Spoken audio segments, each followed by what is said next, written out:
clamo, Senhor, a Tua presença sobre esta noite, eu clamo a Tua revelação. Eu clamo que os nossos corações recebam, Senhor, uma porção Tua, Senhor, para que nós possamos entender o que é ser cheio do Espírito Santo, buscar ser cheio do Espírito Santo, e que nós saiamos daqui cheios do Teu Espírito, Pai. É isso que eu anseio, Pai. Anseio que os nossos corações, Senhor, sejam tomados pela convicção de que nós somos necessitados de Ti, Senhor, dependentes, Senhor, do Teu Espírito, que somos carentes de que o Senhor venha sobre nós, Pai. Senhor, que essa revelação venha a ser derramada sobre as nossas mentes hoje, Senhor. Essa é a minha oração. Que pelo mérito de Jesus o Senhor possa fazer isso. Em nome de Jesus. Amém. Amém, meus queridos? Eu fiquei um pouco preocupado quando eu comecei hoje. Eu cheguei da aula e eu comecei a pesquisar um pouco sobre ser cheio do Espírito Santo. Eu falei, bom, já que eu vou ter que ensinar, eu vou ter que ter alguns. Vou ouvir uma galera que eu gosto de ouvir, vou ler um pessoal que eu costumo ler, para poder ter parâmetros para compartilhar com a igreja, porque, no final das contas, a maior parte da nossa obra como ministro é gratidão. A gente... Tá difícil hoje. A gente se deleita no que o Espírito Santo já revelou ao longo... Nossa, esse daqui ficou bom. Meus parabéns. Ele imitou um pouco o meu movimento, mas ficou bom. Com o que o Espírito Santo já revelou ao coração da igreja. Nossa, você não precisa se preocupar não, gente. Tá tranquilo. Aí, ó.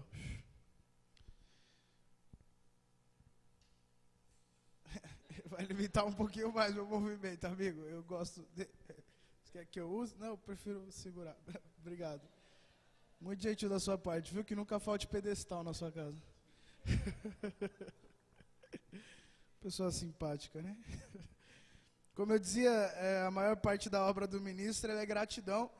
Porque eu ouvi esses dias uma frase, eu achei muito interessante, que dizia assim: antes de nós lermos a Bíblia, nós precisamos ter ciência de que gigantes a leram e que tiveram grandes interpretações dela e que nós não podemos ignorá-las. Nós precisamos subir nos ombros desses caras para ter uma revelação mais clara das Escrituras. É muita arrogância ignorar isso. Então, eu fui ouvir uma galera, eu fui ler uma galera e eu comecei a ficar preocupado quando eu comecei a entender um pouquinho mais sobre o que é ser cheio do Espírito Santo. E eu quero compartilhar essas coisas com vocês, mas mantendo a total sinceridade do meu coração e compartilhando algumas coisas que Deus vinha falando comigo já há algum tempo. Inicialmente a gente sabe quem é o Espírito Santo. O Espírito Santo é uma pessoa, amém. O Espírito Santo, ele é Deus, amém. Ele é o próprio Deus, ele é verdadeiro de Deus, verdadeiro Deus, enfim. E esse versículo, Paulo, ele vai trazer um conselho muito bacana. Ele diz assim: olha, não se embriague com vinho, mas se encha do Espírito Santo. E eu paro para pensar nisso, eu imagino que a primeira situação que ele coloca, ela precisa ser considerada. Ele está dizendo primeiro, não se embriague com o vinho, mas depois você se enche com o Espírito Santo. Então a gente precisa resolver primeiro o problema do vinho. E para resolver o problema do vinho, a gente precisa entender que a gente não pode levar esse termo vinho na sua literalidade. Eu não sei nem se essa palavra existe. Mas a gente não pode pegar o termo vinho e falar, bom, é isso, exatamente isso. Ele está querendo falar exatamente de vinho. Mas, na verdade, quando ele está falando de vinho, ele está colocando algumas coisas que são empecilhos para o relacionamento com o Espírito Santo. Porque, pense bem, não vos embriagueis com vinho. E aí eu, que gosto de vinho, vou perguntar para Paulo, por que eu não vou me embriagar com vinho? Aí ele vai responder para mim, porque no vinho há devassidão. Não é por causa do vinho, é por causa da devassidão, então, é o que eu entendo. Então, quando eu olho para Paulo dizendo isso, eu vejo Paulo também podendo dizer, olha, não vos embriagueis com qualquer outra coisa em que haja algo que te impeça de se relacionar com o Espírito Santo. E aí a gente coloca o orgulho, aí a gente coloca o ego, aí a gente coloca o sexo, aí a gente coloca o dinheiro, aí a gente coloca todas essas coisas que podem ser empecilhos no nosso coração, coisas que são pecados, coisas que levam à devassidão, coisas que podem ser empecilho entre nós e o Espírito Santo. Esse é o ponto. Porque para que nós possamos ser cheios do Espírito Santo, como o termo é usado, cheios, ou como aqui diz a minha Bíblia, ter a plenitude do Espírito Santo, é necessário primeiro que haja um esvaziamento de quem nós somos. Porque só depois de se esvaziar de si, de ter conhecimento pleno disso, você vai poder ser cheio de algo. Ninguém pode encher algo que já está cheio. Ele precisa ser esvaziado primeiro. Então, nós precisamos primeiro lidar com esse aspecto do pecado. Nós precisamos entender que o Espírito Santo e o pecado, eles não coabitam, eles não vivem dentro do mesmo aspecto. Então, quando eu entendo que ser cheio do Espírito Santo é uma necessidade da igreja, eu me lembro de Atos 2, que é o momento onde nós temos a maior acontecimento, assim podemos dizer, em que os discípulos eles recebem o Espírito Santo que desce sobre eles e todos foram cheios do Espírito Santo, falavam em línguas. E aí é engraçado porque diz que os homens que estavam ali ao redor olhando para aquilo, eles olharam e falaram assim: esses homens estão bêbados. Eles fizeram uma associação, é uma coisa bem barata em comparar embriagar com vinho, estar bêbado do Espírito Santo, como é a comparação, mas Pedro ele precisa se levantar para explicar: olha, esses homens não estão bêbados, o que está acontecendo é a promessa de Joel, e que ele derramaria o seu Espírito sobre toda a carne, e os vossos velhos profetizarão, enfim, assim, consecutivamente. Eu acho interessante isso, porque quando eu penso nessa questão, a gente sempre imagina que ser cheio do Espírito Santo é o quanto nós temos do Espírito Santo. Então nós associamos pensando o seguinte: tem gente que é igual um vaso, né? É igual uma vasilha, não sei, igual esse copo com água, e tem gente que tem um pouquinho do Espírito Santo aqui embaixo, tem gente que tem um pouquinho mais do Espírito Santo, tem gente que está transbordando do Espírito Santo. Como se o Espírito Santo fosse uma espécie de líquido, ou como se o Espírito Santo fosse uma espécie eu não sei como explicar isso. Mas o Espírito Santo ele não é líquido, o Espírito Santo ele é uma pessoa. E como pessoa, se nós queremos ser cheios do Espírito Santo, nós só podemos ser cheios do Espírito Santo de vez. Você não pode ter uma perna do Espírito Santo pensando numa forma corpórea. Você precisa ter o Espírito Santo, de fato. Então, ou você tem o Espírito Santo de forma plena, ou você não tem o Espírito Santo. Esse é o aspecto. Esse é o ponto. Então, quando ele fala sejais cheios do Espírito Santo, está dizendo que você precisa ter o Espírito Santo. E o aspecto não é o quanto nós temos do Espírito Santo. Mas quando fala de ser cheio do Espírito Santo, eu acho que o aspecto mais é quanto o Espírito Santo tem de nós. É o quanto ele pode usar de nós, é o quanto nós já abrimos mão de nós. Porque quanto mais eu me esvazio, mais eu tenho a capacidade de ser cheio. Quanto mais eu morro para mim, mais eu consigo viver a vida dele. Quanto mais eu me afasto das práticas antigas, mais eu me aproximo da vida que Cristo sonhou para que eu vivesse. Então, o aspecto não é necessariamente o quanto eu consigo buscar de Deus, mas é o quanto Deus pode ter de mim. E você vai ter essa experiência se você entrar numa busca pelo Espírito Santo através da oração. Porque se você começar a orar, você vai começar a procurar e cantar: Deus, vem até mim, vem, Deus, vem, Espírito Santo, vem. E você vai perceber que Deus ele vai fazer algo parecido, porque ele vai começar a pedir de você. Ele vai falar: cara, eu quero isso de você, eu preciso disso de você, eu preciso que isso aqui morra, porque enquanto isso não morrer, não vai rolar. Eu preciso que isso daqui saia, eu preciso que isso aqui... E assim é um relacionamento que ele vai se dando. Para ser cheio do Espírito Santo é necessário que haja uma morte. É engraçado porque Paulo ele usa uma alusão para falar do Espírito Santo. Ele fala assim: o Espírito que ressuscitou Jesus dentre os mortos é o que habita em vocês. Ele está dando essa alusão justamente só para a gente entender a importância do que é o Espírito de Deus em nós. O Espírito de Deus, ele é o próprio Deus, ele não é uma parte menor, ele não é uma parte menos importante. Ele é Deus em essência, em forma, em mover, ele é Deus. E como Deus, ele tem aspectos particulares dentro da Trindade. O próprio Deus habita em você, então algumas coisas elas vão mudar de fato, cara, elas precisam ser mudadas. Sabe, a gente fala o tempo todo sobre ser parecido com Jesus. E a gente fala o tempo todo sobre isso. Eu acho que não existe uma forma mais clara disso acontecer. Na verdade, eu acho que não existe outra forma disso acontecer, de nós nos tornarmos parecidos com Jesus, a não ser quando o Espírito Santo ele pode habitar em nós. Então, ele vai nos mudar a imagem de Jesus Cristo. E quando nós pensamos em ser cheios do Espírito Santo também, nós temos algumas analogias na nossa mente. Nós costumamos assimilar isso ao mover pentecostal que a gente está acostumado, a essa coisa maravilhosa que a gente gosta de desfrutar aqui. A gente gosta de orar em línguas, a gente gosta de orar em línguas, a gente gosta de ver testemunho de cura, a gente gosta desse negócio também. A gente gosta de ver Deus se movendo na igreja de forma poderosa, a gente gosta de ver os irmãos chorando e se derramando, a gente gosta de ver Deus trabalhar, a gente é apaixonado por isso, porque quanto mais o Espírito se move, mais a gente é transformado, mais a gente é edificado. Eu sou apaixonado por isso. Mas a evidência do Espírito Santo, de uma pessoa cheia do Espírito Santo, não é necessariamente o manifestar dos dons espirituais. Você quer ver um exemplo? Quando a gente para prestar atenção, a gente fala assim: tá vendo esse camarada aí? Ó? Eu acho que você já ouviu uma história dessa, eu já ouvi umas 30 vezes. Esse camarada aí que está pregando, tá vendo? Prega muito, né? Prega muito. Então, esse cara aí, ele cheira a cocaína. Esse cara aí, ele adultera. Esse cara aí, ele bate na esposa. Prega muito, não prega? Prega. Olha lá, as pessoas tudo chorando, é verdade. Mas e aí? E aí? E a vida do cara aí fora do púlpito? Isso é tão verdade, cara, que quando você olha para os grandes escritores do passado, os grandes pregadores, em diversas vezes eles tomam o cuidado de dizer para nós, olha, não preguem tenham uma vivência para basear essa pregação. Paulo, ele vai dizer ele mesmo, para que tendo pregado a muitos eu não me ache em falta, eu reduzo o meu corpo à escravidão, para que quando a minha mensagem seja anunciada, ela tenha valia por causa da minha vivência. Então é possível haver a manifestação espiritual, carismática, e de tantas outras coisas, sem que haja o fruto do Espírito real, sem que haja uma pessoa cheia do Espírito Santo. Na verdade, pode haver até simulações. Na verdade, pode haver teatros. Na verdade, pode haver sentimentalismo. Na verdade, pode haver emoções afloradas. Na verdade, pode acontecer muita coisa em cima do púlpito, que não tem particularidade nenhuma com o Espírito Santo, mas que nós gostamos de dar esse nome, porque a gente está acostumado a ver um mover acontecendo, o bicho pegando. Então, a gente dá esse nome, a gente fala assim, não, é Espírito Santo. Qual é a evidência do Espírito Santo? O Espírito Santo, ele é Deus, o próprio Deus. Então, se o Espírito Santo, ele é Deus, quando Deus vem, nós temos atributos particulares de Deus. Então, se o Espírito Santo vier, então nós teremos um aspecto poderoso de Deus, que é santidade. Porque você presta atenção que a santidade, na minha visão, ele é um dos aspectos mais poderosos ou maiores de Deus. O livro de Jó diz que quando Deus olha para o céu, nem os céus são santos aos seus olhos. Eu fiquei muito impressionado quando eu li isso. Que nem os anjos são santos diante da sua santidade.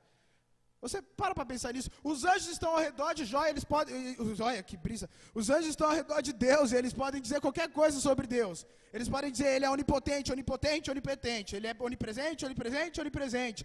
Ele é todo poderoso, ele é todo amoroso. Eles podem dizer qualquer coisa, mas os anjos, quando eles olham para Deus, eles dizem uma coisa que é o que mais impressiona eles. Provavelmente eles olham e dizem, ele é santo, santo, santo, santo. E toda a terra está cheia do conhecimento da sua glória.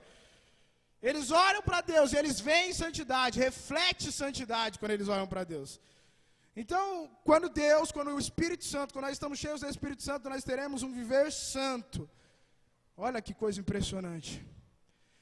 E quando eu falo de um viver santo, eu não falo de um viver em ausência de pecado. Parece um paradoxo, né? Como que vai ser um viver santo se é um viver onde existe pecado, onde o pecado ainda participa? Quando eu falo de um viver santo, eu falo de um viver debaixo da mortificação da sua carne e do velho homem. Porque santidade também não é aspecto necessariamente apenas da graça. Olha que, meu Deus, que coisa linda. Nunca falte papel na sua casa. Vou parar de fazer essa piada, eu faço toda vez que eu vou pregar, umas 3 vezes durante a pregação. Tá ficando chato isso. Mas... eu nem lembro, tá vendo, Luiz, o que você fez? Você me deu um papelzinho e esqueci do que eu estava falando. Estava falando sobre aspectos de Deus, vamos voltar lá um pouquinho para trás. Deus, mortificação da sua carne, perfeito. O Zé é um cara atento, ele me ajuda. Mortificação da sua carne. Quando eu falo de um viver santo, eu não falo de viver em ausência de pecado, mas eu falo de um viver em arrependimento. Porque santidade, querido, ainda é combate, santidade ainda é batalha. Alguns dos nossos irmãos que gostam de louvar muito a graça, e eu sou um cara que gosta muito de louvar a graça. Se você prestar atenção, na maioria das minhas ministrações eu falo muito sobre esse presente maravilhoso que nos foi dado, sendo imerecedores, no meio da graça, a amazing grace de Deus sobre as nossas vidas. Cara, eu fico muito impressionado com isso, é algo que toma meu coração. Mas alguns dos nossos amigos que gostam muito de louvar a graça, eles tiram de nós a responsabilidade de poder nos santificar à imagem de Deus. E aí eles nos apresentam uma graça que não existe nenhuma participação nossa. Eles nos apresentam uma graça e diz que se você se esforça para não pecar, você está pecando contra a graça. Porque a graça, ela já te presenteou tudo. E como diz Dietrich Bonhoeffer, essa é uma graça barata. Ele está falando, mas a Bíblia nos apresenta uma graça que é maravilhosa, que nos livra de todos os nossos pecados, que nos dá algo que nós nunca mereceríamos, que é revelado em Jesus Cristo na cruz, mas que ainda é, assim, muito cara e muito preciosa. É aquele tesouro onde o cara encontra a pérola preciosa. Eu nunca entendo isso, porque o cara encontrou a pérola. Quem encontra uma pérola, depois tem que vender tudo para ficar com a pérola. Ele não encontrou numa joalheria, ele encontrou a pérola. Então ele encontra, ele podia ficar com a pérola e com tudo, só que não, porque a Bíblia Bíblia diz que ele foi, vendeu tudo para poder ficar com a pérola preciosa. Ele era um comerciante de joias, então ele tinha muita coisa, sabe? Essa é a graça preciosa que vai nos demandar tudo, que vai pedir esforço, que vai pedir sacrifício, que vai falar sobre cruz. Ele vai dizer, olha, você quer vir atrás de mim, cara? Então eu tenho um conselho, pega a sua cruz. Cara, isso é uma coisa que a gente não entende muito bem, mas Jesus Cristo está trazendo um preceito muito poderoso aqui. Pegar a cruz é exatamente morrer. Ninguém pega a cruz para fazer mais nada, ninguém pega a cruz para pendurar em casa, ninguém pega a cruz para usar de enfeite, quando se pega a cruz, ou pelo menos quando Jesus disse para se pegar a cruz, no entendimento dele, ele estava falando sobre morte. Então existe uma preciosidade muito grande para se alcançar a santidade, existe ao esforço nosso, e existe o presente da graça de Deus. E quando nós pensamos em ser cheios do Espírito Santo, eu acho que a forma, ela acontece do mesmo jeito, porque esse versículo de Efésios 5, onde Paulo diz, não vos embriagueis com vinho, mas sede cheios do Espírito Santo.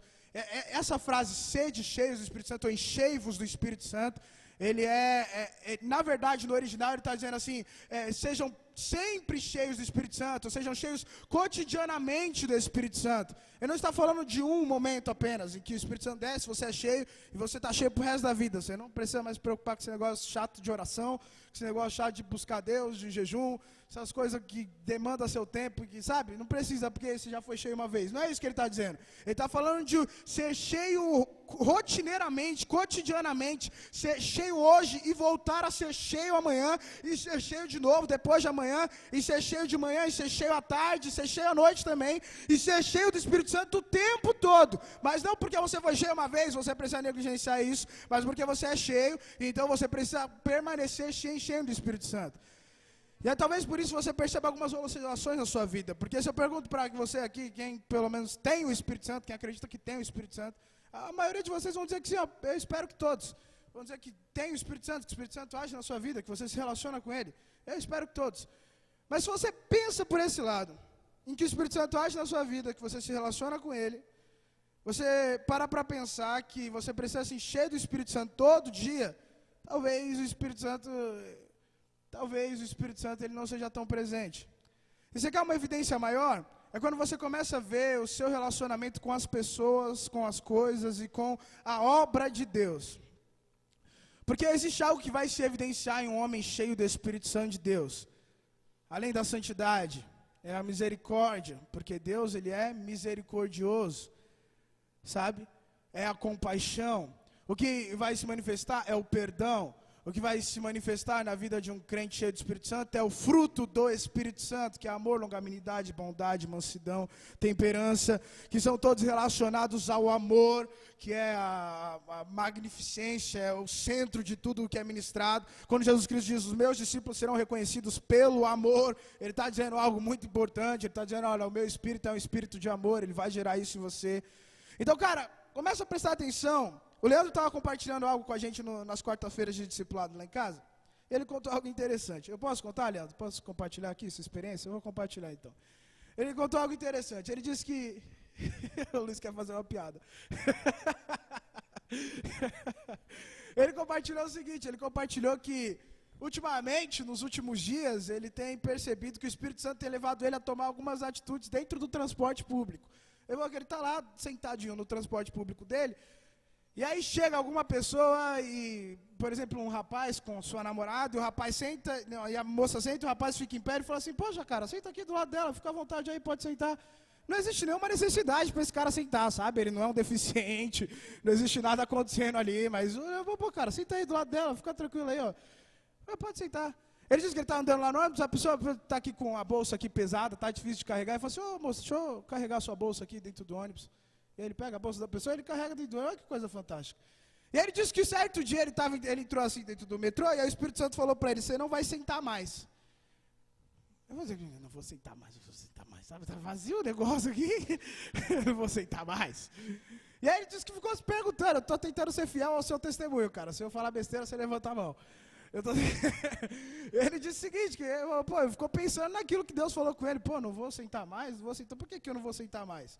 E aí o Espírito Santo depois veio revelar ao coração dele uma motivação errada. Ele disse que, cara, ele gostava de ter raiva das coisas erradas que as pessoas faziam, sabe? Se ele vê tipo uma senhorinha em pé e um rapaz sentado, ele tinha ódio desse cara. Falei, esse cara é imprestável, que não levanta pra senhora sentar. Imprestável, olha que infeliz. Ficar dormindo, fingindo que tá dormindo, a senhorinha ali em pé, tadinha da senhorinha. E ele gostava de sentir essa raiva da pessoa, mas que não era algo positivo. O Espírito Santo não queria que ele continuasse sentindo isso. Então o Espírito Santo falou pra ele, cara, pra eu poder tratar isso no seu coração, pra gente poder caminhar junto, eu vou te pedir uma coisa que você pode fazer.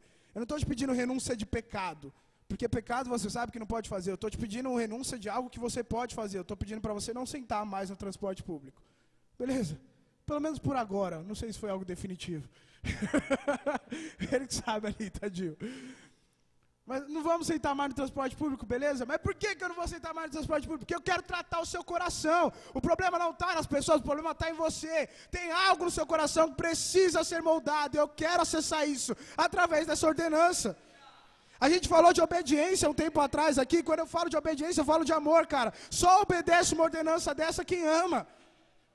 Tem que haver amor, tem que haver uma predisposição para viver o que Deus destinou para ele viver. E ele fala assim, cara, tá bom, não vou sentar porque eu quero ser transformado à imagem de Jesus Cristo. Você vê como é uma coisa pequena? Você vai começar a perceber que coisas cotidianas têm um peso fantástico, cara. Você vai perceber que o Espírito Santo vai te pedir coisas quando você for procurar se encher dele, que são até bobas de vez em quando. O Espírito Santo, às vezes, tem dia que eu vou entrar para oração, o Espírito Santo fala para mim, lava a louça. Eu falo, tá bom, vou lá lavar a louça. É difícil eu lavar a louça lá em casa. Lá em casa tem uma briga por causa disso, por causa do serviço doméstico. Meu pai, ele cultiva um ódio particular por mim, quando eu não faço serviço doméstico. E algumas vezes eu nem estou atento para isso, eu não faço ideia, eu nem penso em fazer. Mas quando eu entro no meu quartinho ali, ó, que eu fecho a porta e falo, agora eu vou orar. Aí o Espírito Santo vem para mim e fala assim, lava a louça primeiro, e aí a gente continua. Beleza, eu levanto, saio do quarto e lavo a louça. É extremamente prático o que está acontecendo, mas isso é evidência de ser cheio do Espírito Santo. É avivamento cotidiano, é avivamento rotineiro. Ele vai te pedir para ser gentil com algumas pessoas. Vai, cara, tá vendo aquela senhora lavando a calçada ali? Ajuda ela, por gentileza. Desce lá e dá uma ajuda para essa senhora. Porque pessoas cheias do Espírito Santo, elas são cheias de compaixão, de mansidão, elas são prestativas e o amor de Deus é o que evidencia isso. Se não existe amor, não existe Espírito Santo. Por mais que exista uma vida de oração de 10 horas por dia, por mais que exista oração em línguas, por mais que exista participação de todos os cultos e de todos os cargos que seja possível, se não existe o amor, não existe o Espírito Santo atuando. É básico, é bíblico, as Escrituras testemunham isso. Eu não estou dizendo, se não existe amor, não existe o Espírito, existe uma religião, existe qualquer outra coisa, menos o agir genuíno do Espírito Santo. Amor, cara, amor, amor. E você pensa que o nível de amor que Jesus Cristo está pedindo, ele é um pouco difícil de ser alcançado. Ai, meu Deus do céu. E quando fala em enchei-vos do Espírito Santo, nós pensamos em algo nosso, né? Porque é uma ordenança, é uma ordem, enchei-vos. Então, o que eu tenho que fazer? Eu tenho que me encher do Espírito Santo. Beleza, então eu tenho que me encher do Espírito Santo. Então eu vou fazer alguma coisa para me encher. Essa é a associação mais clara que a gente tem. Enchei-vos é uma ordem e a gente obedece a ordem como? Não sei, mas eu vou me encher do Espírito Santo. Eu preciso fazer isso porque ele está mandando. Mas não é bem isso que o texto está querendo dizer. Quando ele fala enchei-vos do Espírito Santo, nós temos a normativa e a premissa básica que as Escrituras testificam como um todo, de que ninguém vai ao Pai senão pelo próprio Espírito Santo. Ninguém ora sem o Espírito Santo. É impossível fazer isso. É impossível orar sem o Espírito Santo. Já parou para pensar nisso? Todo aquele que diz Jesus Cristo é o Senhor, diz isso pelo Espírito Santo, Paulo diz. Se não for pelo Espírito Santo, não diz isso. Pelo menos não diz isso de verdade. Que Jesus Cristo é o Senhor. Então só é possível orar, só é possível se aproximar de Deus, ou só é possível cultivar uma vida de oração através do Espírito Santo. Orando no Espírito é o termo que Judas usa. Então, o que está acontecendo aqui é que vai ser uma atitude de Deus em relação a nós. Deus vai nos encher com o seu Espírito. Deus vai manifestar o seu interesse de nos encher com o seu Espírito. Deus vai derramar sobre nós esse Espírito.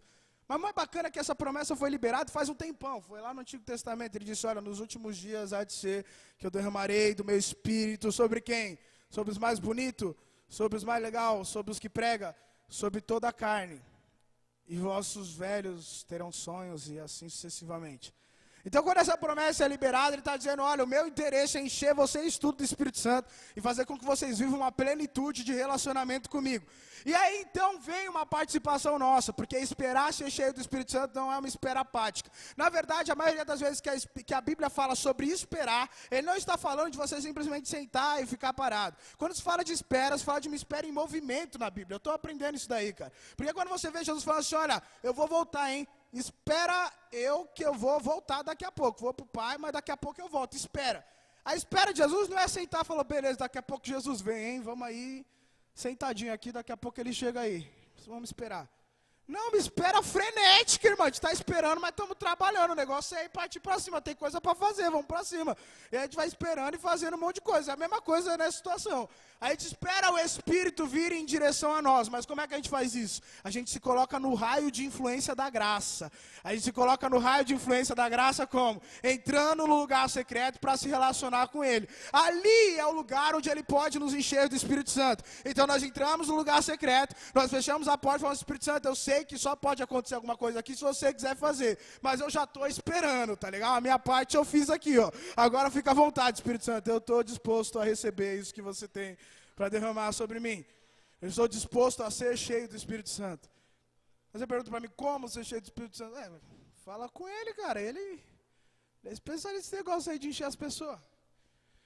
E agora quando eu falo de ser cheio do Espírito Santo, cara, eu vejo que eu tenho algo dentro de mim que fica lá batendo desde sempre, que é quando eu olho para a igreja de Atos. Eu já perdi bastante ideologia romântica sobre a igreja primitiva, sabe? Eu já entendi muito bem que eles tinham grandes desafios, eles passavam por grandes problemas, eles tinham grandes pecados entre eles, eles tinham grandes coisas que precisavam ser organizadas logo no primeiro século. Mas eu olho para Atos capítulo 2 e eu vejo aqueles irmãos cheios do Espírito Santo, porque foi o que aconteceu, a Bíblia diz, e eles foram cheios. Depois que eles foram cheios, aconteceu o quê? Virou um mundo de ponta cabeça, irmão, acabou, não tinha mais nada, tudo virou, meu Deus do céu, aqueles irmãos saíram, estão subindo a porta do templo, eles encontram um mano lá que está pedindo moeda e falam assim, olha, eu não tenho prata, eu não tenho ouro, mas o que eu tenho eu te dou, em nome de Jesus, levanta e anda, e o cara levanta e sai andando, e entra no templo para adorar a Deus junto com eles. Aí o camarada está lá, ele está parado, aí o Espírito Santo fala para ele, eu quero que você vá pregar em tal lugar. Falou, beleza, estou indo. Aí o cara aparece nesse lugar, esse tal de Filipe. Ele do nada, ele aparece lá, cara. Ele aparece, começa a correr, prega pro cara, e vai lá, prega pro cara, batiza o cara. Quando o cara vira levantando das águas assim, vai, cadê Filipe? Filipe sumiu de novo, porque Deus teletransportou o cara. Então eles viviam manifestações sobrenaturais do Espírito cotidianamente, era algo rotineiro. Eles estavam sempre dispostos, falando, Espírito Santo, o que a gente vai fazer agora? Agora o que a gente vai fazer? Agora é ali? Agora é para cá? Como é que vai rolar esse negócio aqui? Como é que vai acontecer esse mover do Espírito Santo? E aí você pensa que aqueles irmãos eram 120. Irmãos, eu não sei ao certo, mas tem uma galera que é cristã aqui no Brasil, hein? Tem uma população legal, até por isso que o Brasil ele é chamado de um país cristão aos olhos de fora, né? O Estado é laico, mas a gente se acha um país cristão, a gente diz isso aí para as pessoas. Tem alguma coisa errada. Tem alguma coisa diferente aí. Mas tem uma notícia muito legal para você. É que ele não precisa de 120. Não precisa não. Precisa de 1. E presta atenção, eu vi uma frase esses dias que mexeu muito com o meu coração. Ele falou o seguinte, em tempos de crise, o Espírito Santo, ou Deus, ele usa um homem e faz com que toda uma geração se volte a Ele em busca. Mas em tempos normais, em tempos comuns, o Espírito Santo ele gosta de se mover na geração mesmo, em todo mundo. Ele gosta de se derramar por todo mundo. É a forma comum como Ele gosta de fazer as coisas. E você para pensar, queridos, que não existe ninguém especial no nosso meio, sabe? A gente gosta de fazer isso. A gente gosta disso aí. A gente gosta de falar assim, ó, aquele mano ali ele é mais especial. Aquele cara ali tem mais poder de Deus, aquele cara tem mais intimidade, aquele cara... É o cara, aquele mano, profeta mesmo, hein?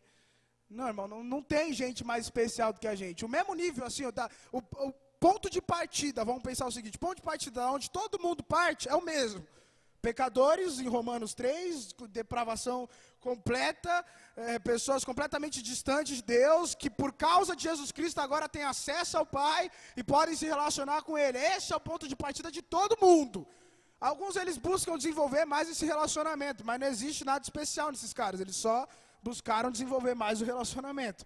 Então, quando eu paro para pensar nisso, eu penso que Deus, Ele não está elegendo um cara e falando assim, cara, eu vou precisar de você agora, hein? Eu vou ter que encher você do Espírito Santo, porque o resto da galera não está afim.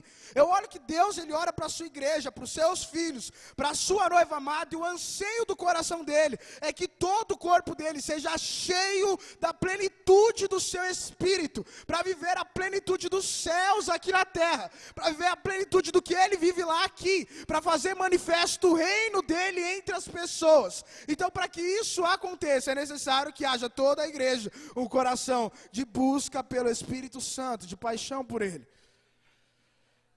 E aí a gente volta para o aspecto inicial. Eu nem sei quanto tempo que eu já estou falando, tenho que parar agora, né? É uma boa ideia parar agora? Tá bom, então eu vou parar agora.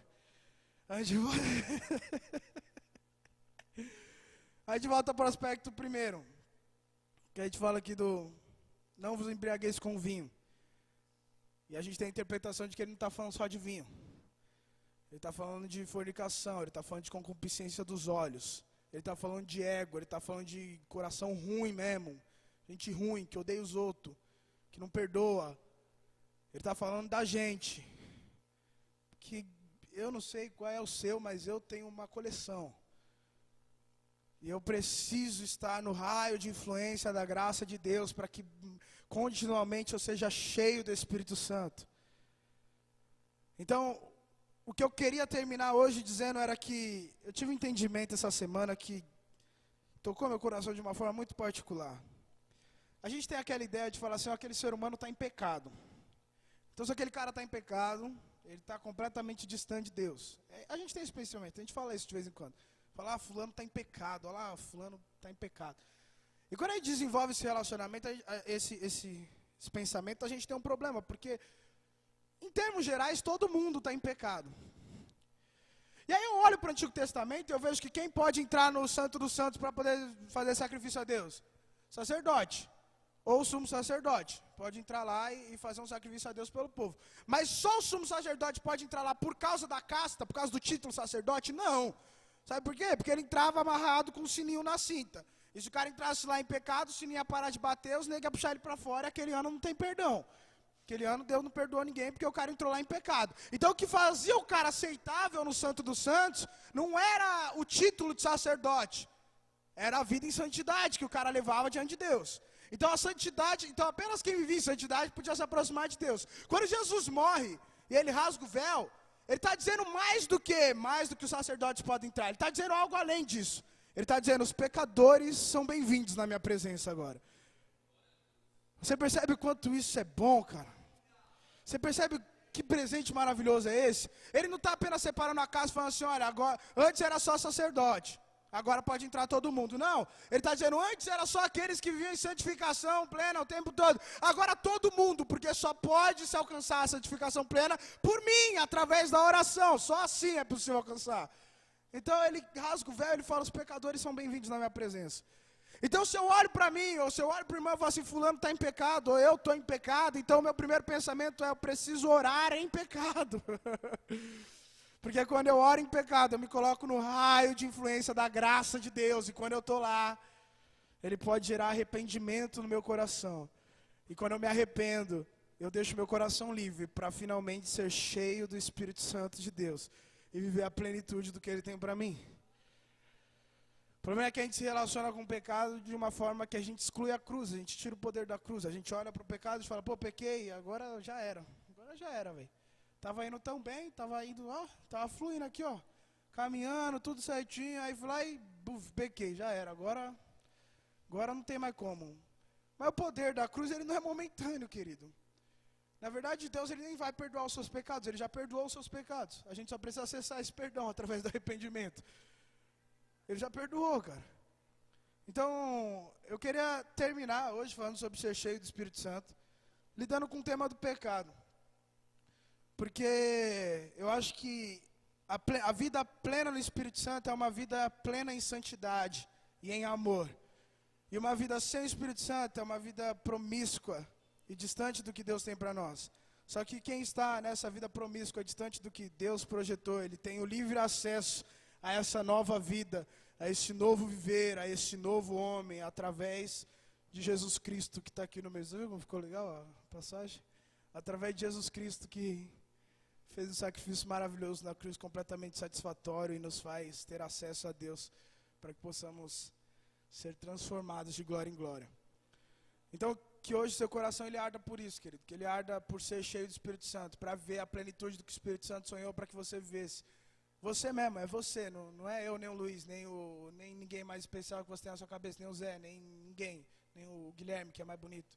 Nem, Maurício ficou com inveja agora.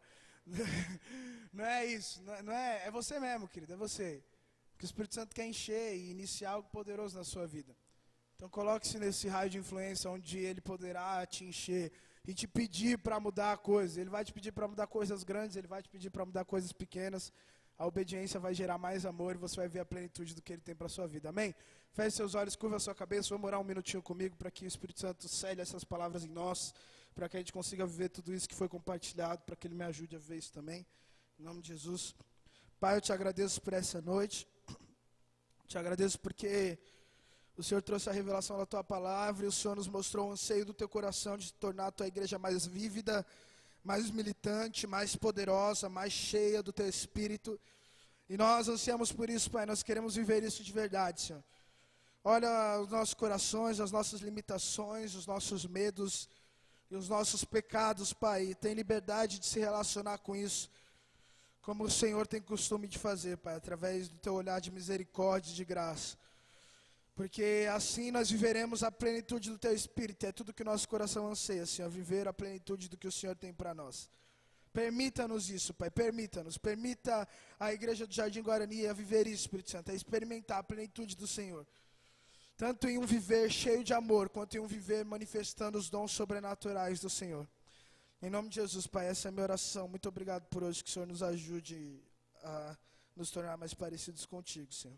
Em nome de Jesus. Amém. Amém.